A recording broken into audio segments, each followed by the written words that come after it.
నాకేమంటున్నా my personal take ఏంటంటే ఇప్పుడు ఇప్పుడు వచ్చే జనరేషన్లో women are becoming more outgoing. అవును మెన్ ఆర్ అవును కొంచెం రిట్రీవ్ అవుతున్నారు, ఇంట్రోవర్టెడ్ గా అవుతున్నారు.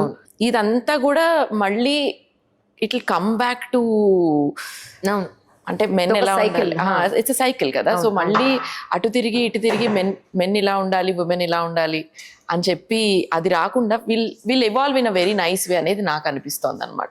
I'm not saying women should be more extroverted, men should be less extroverted అనట్లా. There is a balance. we as women are made for something different. Like we excel in different things. A man will excel in different things. So when a woman and man, when they come together, the man should give space to the woman to be her full feminine self. So man should hold space for the woman to become the most feminine self. Correct. Because అక్కడ మనం thrive అవుతాం, అక్కడే మన strength అంతా అక్కడే ఉంది.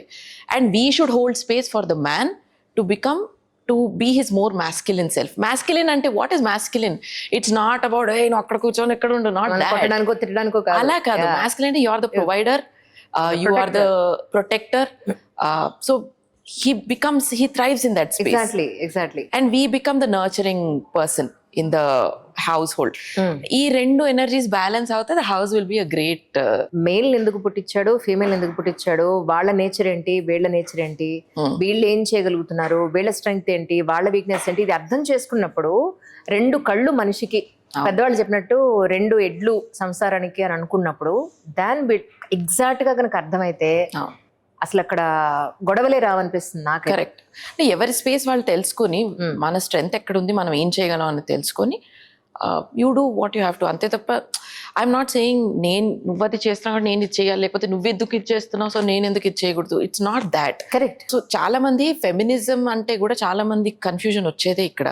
Feminism అనే word బాగా ఓవర్ యూజ్ అయిపోయి పీపుల్ హ్యావ్ అ వెరీ చిన్న చూపు, మీనింగ్ అర్థం కావట్లా, చిన్న చూపు. Feminism is not male bashing, it's not at all male bashing. It's loving the man in the right way, if anything, and for the man to love the woman in the right. Exactly. It's very simple. మీకు ఆ song లో ఎంత బాగుంటుంది తెలుసా? నేను రాసాను, ఒక్క నిమిషం. టు బీ సీతా అందులో అసలు ఇది పెడతారని నేను ఎక్స్పెక్ట్ చేయలా. ఓకే. ఫస్ట్ కొన్ని గ్లిమ్స్ మీరు రిలీజ్ చేసినప్పుడు కొంచెం వర్డింగ్స్ అవి అందరూ చాలా అబ్జెక్ట్ చేసే విధంగా ఉన్నాయని అనుకున్నా కానీ బట్ యంగ్స్టర్స్ అందరూ రెగ్యులర్ గా వాడే పదం అది ఇప్పుడు ఇవాళ రేపట్లో. ఎంత యాజ్ ఎ పేరెంట్ గా నేను కాదు అని అన్నా కూడా బయట నుంచి అలవాటు చేసుకున్న వర్డ్సే వాళ్ళకి చాలా ఎక్కువ. కరెక్ట్. మన ఇంట్లో ఇలా కుదరదు అని అంటే మన ముందే దాస్తారు, బయటకు వెళ్ళాక నార్మల్ గానే ఉంటారు వాళ్ళు. సో ఇంత దాంట్లో ఇంత మంచి మీనింగ్ ఉందని అర్థం చేసుకోవడానికి నాకు 20 సార్లు వినాల్సి వచ్చిందా? రియలీ. ఓకే. రియలీ. సో మీరు ఒక సీతలాగా రాముడికి ఉండాలి అన్న పాయింట్ లో మీరు చెప్పడం అసలు ఎంత బాగుందో సాగు మాటలో చెప్పలేను. ఒకసారి వినండి, మనసు పెట్టి వినండి. పాయింట్అవుట్ చేయడానికి వినడం కాదు, అందులో ఏముంది అనేది కరెక్ట్ గా అర్థం చేసుకోవడానికి వినండి. సో అది మాత్రం భలే అనిపించిందండి. అవునా? థ్యాంక్స్ అండి. రాముడికి సీతలా ఉండమని మీరు చెప్పిన దాంట్లో చాలా మీనింగ్ ఉంది నిజంగా. It can be taken in two ways. ఒకటేంటంటే స్టీరియో టైప్ గా మనల్ని be the Sita to your Rama అని అంటాం కదా. అంటే నువ్వు అలా అంటే సీత అంటే Sita actually very powerful, more powerful than lord Rama కదా. సో ఆవిడతో మనం పోల్చుకొని చేస్తూ ఉంటారు జనరల్ గా, అంత అలా కంపేర్ చేస్తూ ఉంటారు.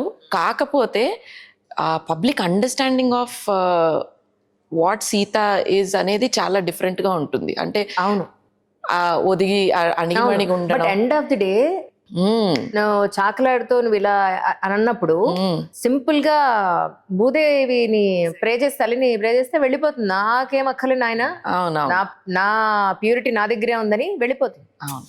అంటే ఎండ్ ఆఫ్ ది డే తన స్వచ్ఛతను ప్రూవ్ చేసుకోవడానికి తను ఫైట్ చేసిందనే చెప్పుకోవాలి ఆ point of view. And of course వెనకాతలున్న బ్యాక్గ్రౌండ్, వాళ్ళ దేవుళ్ళు, వాళ్ళకున్న అవతారాలు ఇవన్నీ ఓకే. బట్ మానవులుగా మనం తీసుకోవాల్సిన పాయింట్ ఏంటంటే జెన్యూనిటీ ఉన్నప్పుడు డెఫినెట్ గా మనం ప్రూవ్ చేసుకోవాల్సిన టైం వచ్చినప్పుడు ఆ టైం మనం ఏం ఆపలేము. అవునవును, కరెక్ట్. అంటే మన మన మన పర్సనాలిటీ అనేది ప్రూవ్ చేసుకునే టైంలో మన పర్సనాలిటీ అంటే బయటకు వచ్చేస్తుంది. ఎగ్జాక్ట్లీ. సో అక్కడ how strong are you or what are you internally అనేది అర్థమైపోతుంది. నిజం. దానికి స్పెషల్గా నేను అది చెప్పుకోవాల్సిన అవసరం లేదు. కానీ స్టార్టింగ్ నుంచి ఈటీవీలో మీరు సింగర్గా స్టార్ట్ చేసినప్పటి నుంచి ఇప్పటి వరకు కూడా మీలో అదే కాన్ఫిడెన్స్ అబ్బా, ఎక్కడా అవునా? ఎప్పుడు కూడా డల్గా ఉన్నట్టు లేకపోతే పాపం ఈ అమ్మాయికి ఏమైంది అన్నట్టు ఎక్కడా లేరు. ఇదే స్ట్రాంగ్ గా మెంటలీ చాలా స్ట్రాంగ్ గా కనిపించారు నాకు. అంటే నేను ఆల్మోస్ట్ ఒక 10-15 వీడియోలు చూసాను మీరు. ఓకే. ఫ్రమ్ ద బిగినింగ్ నుంచి ఇదే టాకటివ్, ఇదే ఎనర్జీ, ఇదే పాజిటివిటీ. ఓకే. సో ఎలా వచ్చింది అంటే what was the reason behind of it అంటే ఏం చెప్తారు? ఇప్పుడు నేను ఉన్నంత కాన్ఫిడెంట్ గా లాస్ట్ 10 years గా కూడా లేనేమో నాకు అనిపిస్తోంది. Right. But maybe there is a saying, Rihanna అంటుంది ఒక దాంట్లో, how are you so confident all the time అంటే, you have to fake it till you make it అని అంటుంది. Maybe I was faking it, maybe I was pretending, అది తెలీదు. ఇనేట్లీ confident పర్సనాలిటీయే, కాకపోతే ఎక్కడో డిప్ అవుతూ ఉంటుంది. అవును అవును. సో డిప్ అయినప్పుడు మళ్ళీ పుల్లింగ్ యువర్ సెల్ఫ్ బ్యాకప్ అనేది that I've learned very recently. So I think ఇప్పుడు ఇంకా నేను కాన్ఫిడెంట్గా ఉన్నానని చెప్పుకోవచ్చు. ఆ టైంలో యా ఐ వాజ్ వెరీ, ఏమంటారు, very very very bubbly, very ఏంటో అంటే లివ్ ఇన్ ద మూమెంట్, ఆ టైప్ అనమాట. Yes, that was also very confident era of mind. But ఇప్పుడున్న కాన్ఫిడెన్స్ ఇస్ అన్ఫేస్డ్ అని నాకు అనిపిస్తుంది అనమాట. అది ఎందుకు వచ్చింది అని అంటే, ఇయర్స్ పాస్ అయ్యే కొద్దీ you get to know yourself. Correct correct. So మనం ఏంటి అనేది మనం తెలుసుకున్నప్పుడు you are well equipped to come out of anything, to deal with any situation. ఎలాంటి కష్టం వచ్చినా ఆర్ ఎలాంటి డిప్ వచ్చినా కూడా you know what you are. So ఎక్కడ కూడా you don't question yourself twice. అదేంటి వాళ్ళు ఎలా మాట్లాడుతున్నారు అంటే నేను ఇదా అనే క్వశ్చన్ రాదు. 20s లో I got that question. Now I'm in my 30s, I don't have that question anymore. I'm like, yeah, they talk, I'm me అన్న కాన్ఫిడెన్స్ ఎక్కువ ఉంది నాకు ఇప్పుడు. So it's all about knowing yourself better.